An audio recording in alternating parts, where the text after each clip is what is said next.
What's going on, guys? Lance here. And with all the talk about Diamond and Pearl remakes for 2021, a lot of people are speculating that Dynamax will be making a return for them, for various reasons. Well, I'm here to talk about why I think that's not gonna happen. So if you find this video enjoyable, make sure to hit the like button and also consider subscribing because it's free and it helps me out. So first off, I want to state that I don't dislike Dynamax. I think it's a really fun gimmick and is a cool change of pace and makes competitive Pokemon fun. But Pokemon Diamond was my first Pokemon game, and I for some reason just don't like the idea of Dynamax being a part of the story for Diamond and Pearl. And to explain why I think Dynamax is not going to make a return, I'm going to explain how Dynamax causes continuity problems for Diamond and Pearl remakes. First, let's look at the layout of the region and the towns in the Sinnoh region. The original map is very different compared to Galar. Galar is a lot more open than Sinnoh, with its wild area, giant towns, huge stadium, and very diverse feel. As for Sinnoh, most towns are rural and filled with people who focus on their ancestral ways and live through the lore and history of their people. It'd be weird if they changed that just to make them have giant stadiums, taking away from their small town feel and their sense of community. There are towns like Sunyshore and Veilstone that have that more large, new age feel, but that's not the majority. The other gym towns, they are more rural. They focus on the lore of the Sinnoh region like Eternita or Snowpoint. Another thing is if they wanted to add raids, which was the big supporting thing for Dynamax, they would have to put them on routes. There's not a wild area in Sinnoh, so they'd have to change the geography if they wanted to add one, or scatter them across routes. In both ways could kind of end poorly, because it would seem pointless just to change the geography of the region just to shove a gimmick in it. The only place I could see this working is the battle zone, but I'll come back to that later. Next, I can't see Dynamax fitting the lore of Sinnoh. The story of Sinnoh is the story of creation, with Arceus creating the creation trio and building the universe. Time, space, antimatter to oppose it? So how would a giant space snake that we know came to Earth only 20,000 years ago be able to power up something like Arceus and the creation trio who came before it and even made it? It would make more sense to have the creation trio have a new special form like Primo Aversion, but maybe called something like Alpha Forms after Arceus being the Alpha Pokemon. A good example of this is the well-known Pokemon Insurgents. Spoilers if you've never played the game and want to, but in the game, they have new forms for both Arceus and Giratina, and also Regigigas, but that's not too important. The thing they undergo is similar to Primal Aversion, and their forms are their truest, most powerful forms. This makes more sense than Dynamax, since they don't get stat boost when they undergo Dynamax, they get like a special move and more HP. Why would that make sense for the god of all Pokemon? It would make more sense if it got something like a reversion of the state that boosted its base stats. And they also need to give Arceus some stat boosting form since Mega Rayquaza is stronger than it. And again, Arceus is the lore inclusive first Pokemon, so you think it would be the strongest Pokemon. That's why I think it should not get a Mega or a Gigantamax. It should have its own special boost. Again, Pokemon Insurgents did this very well. Come on, take notes, Pokemon. I know you stole regional variants. You can steal this from them too. So besides the lore of Sinnoh not having a gateway for Dynamax, the story of Pokemon Sword and Shield with the Darkest Day seemed very contained. Like, Galar is ground zero for this, and again, it's because Eternatus not being in Sinnoh. And at the end of Sword and Shield, you get Eternatus. So how is it gonna be in Sinnoh when you, for story purposes, catch Eternatus? I don't even think you can fail it. I think it's a forced catch. I think they should just leave Dynamax and Galar like they left Z-moves in Alola. Now we get to some of those, how are they gonna fix these continuity error type issues? So everyone knows Cynthia, right? Best champion, no contest. She has some noteworthy Pokemon, importantly being her ace Garchomp and then her Lucario. Now you may be wondering, yeah, okay, I can understand Garchomp, but why Lucario? Well, in the Sun and Moon and Ultra Sun and Moon games, you can rematch Cynthia in the battle tree.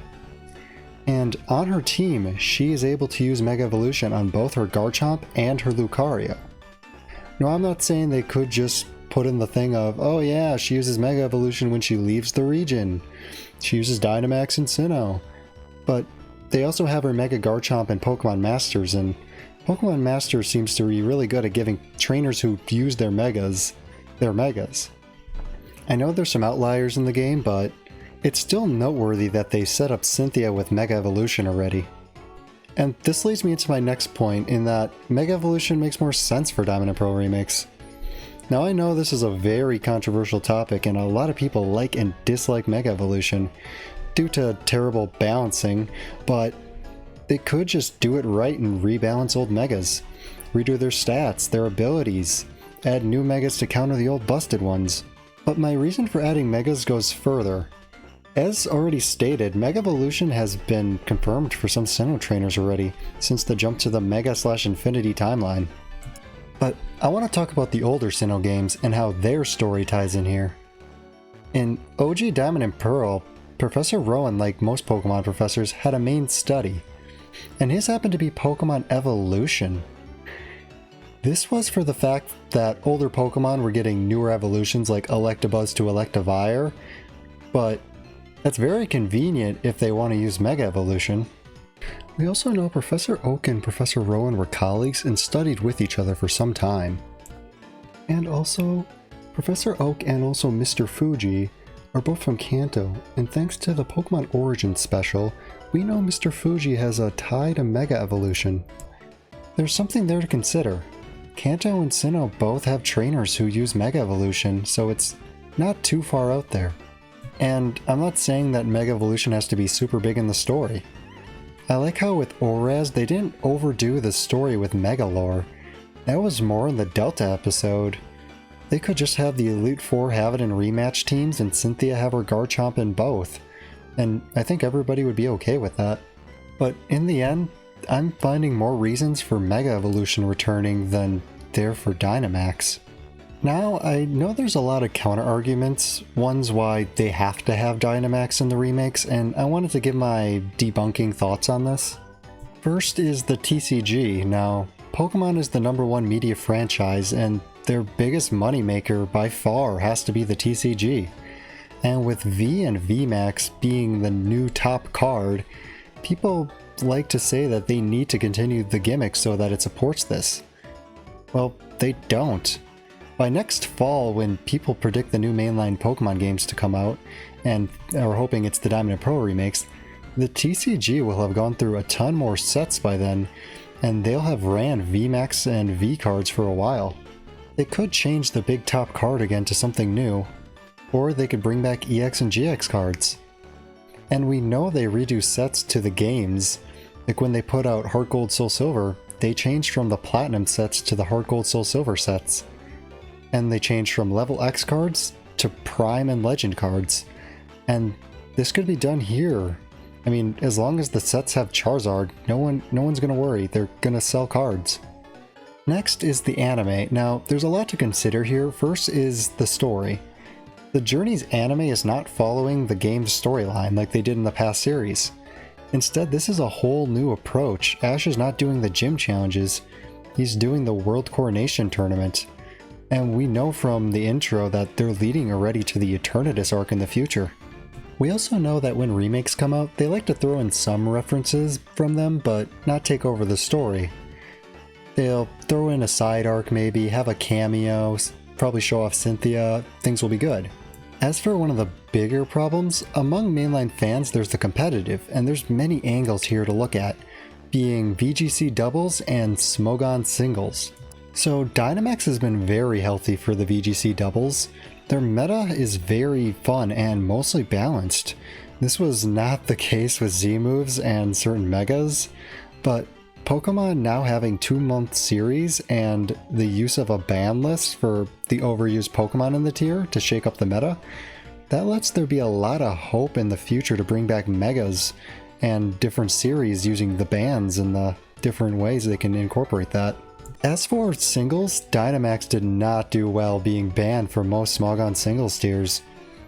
Singles like Megas and dislike some others like normal, but not too many fans were fan of Z moves. I think that was just the general consensus against all metas, but they still never banned a gimmick entirely like Dynamax, so there's that to consider.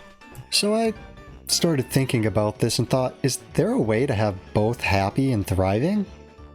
Yeah, there is. So I mentioned before about the battle zone. Well, that island so happens to be a post-game only area that is very open and diverse, has little story integration to the main Sinnoh lore, home to a battle facility, and could very well be easily adjusted for certain gimmicks. So I think if Dynamax is to return, it should be on this island. The battle zone is perfect to be turned into a wild area, and have raid dens or something like that.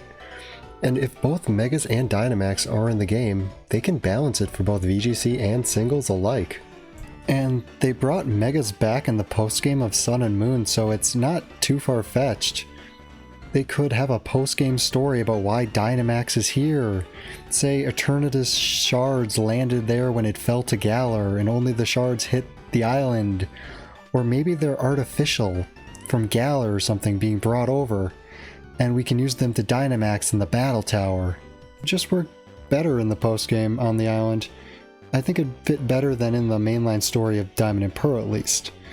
And who knows, they might just give us a whole new gimmick to play with that is better than both. I think that's all I have to say on why I don't want Dynamax to be the main gimmick for Diamond and Pearl remakes. So let me know your thoughts on this, and don't forget to like and subscribe. Other than that, thanks for coming out.